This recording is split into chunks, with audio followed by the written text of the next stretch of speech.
இந்த வீடியோவில் நம்ம என்ன பார்க்க போகிறோம்னா, ஒரு திசு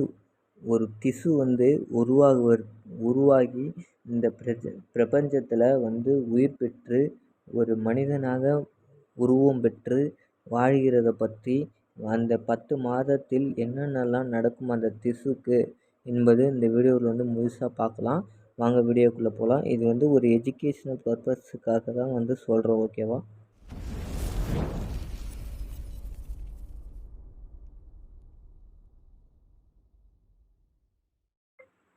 ஒரு பெண்ணும் ஒரு ஆணும் உடலுறவு செய்வதன் மூலம் அந்த விந்தானது நல்ல நிலையில் இருக்கும் பட்சத்தில் 5 நாட்களில் சுரோனியத்துடன் சுக்கிலமும் இணைந்து ஒரு குமிழ் மாதிரி உண்டாகும். அந்த குமிழியானது 15 நாட்களுக்குள் தசை வளர்ச்சி ஏற்படும்.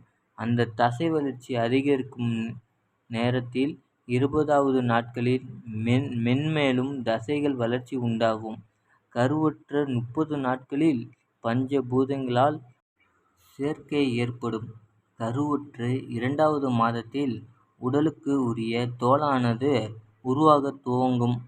உடலில் கருவுற்ற 3வது மாதத்தில் இருக்கக்கூடிய நரம்புகள் எல்லோரும் உருவாகும். கருவுற்ற 4வது மாதத்தில் புற அமைப்புகள் உருவாகும். கருவுற்ற 5வது மாதத்தில் காது, மூக்கு, மார்புகள், முடிகள் போன்ற பல்வேறு விதமான தோன்றும்.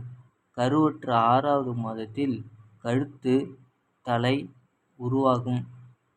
கருவுற்ற 7வது மாதத்தில் கருவானது இனப்பையை உறுப்பின் வளர்ச்சி முழுமையாக சிசுவானது ஒரு ஒருங்கிணைந்த இயக்கத்தை வெளிப்படுத்த துவங்கும். அதுபோல 8வது மாதத்தில் உடலில் இருக்கக்கூடிய அனைத்து உறுப்புகளும் பரிபூரணமாக உருவாகும்.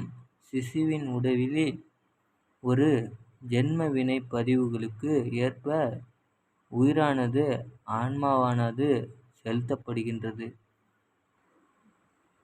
9வது மாதத்தில் நம் மண்டையில் சுழி அப்படின்னு சொல்லுவோம்ல, அதுபோல ஒரு சுழி நம் மண்டையில் உருவாகும்.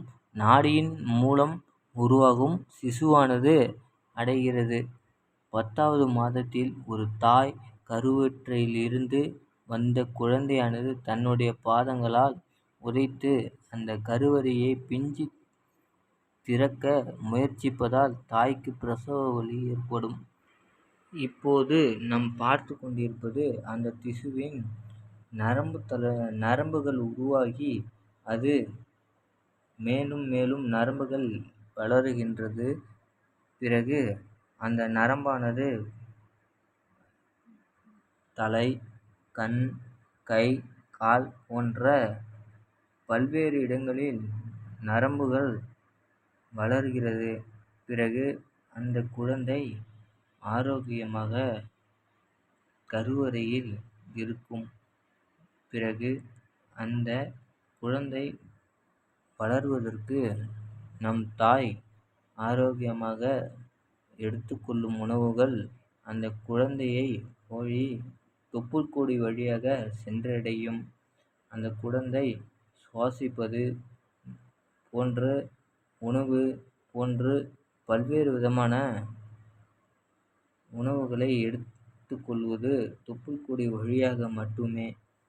ஒரு தாய் இப்பொழுது பார்க்கக்கூடியது ஒரு திசுவின் முடி வளர்ச்சி. அது முடி வளர்வது 6வது மாதத்தில் கழுத்து, தலை போன்ற முடிகள் வளர்கிறது அந்த திசுவுக்கு. அந்த மாதத்தில் நம் குழந்தை பேசுவது எல்லாரும் கேட்குமா நன்காக.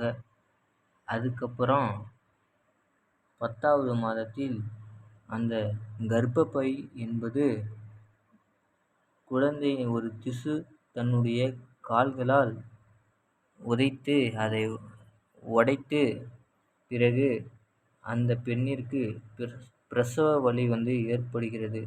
அதன் பின்புதான் அந்த திசு கருவறையில் இருந்து எடுத்து இந்த வீடியோவானது ஒரு எஜுகேஷ்னல் பர்பஸுக்காக உருவாக்கப்பட்டுள்ளது. இந்த வீடியோவை லைக் பண்ணவும், ஷேர் பண்ணவும், மறக்காமல் கமெண்ட் பண்ணவும்.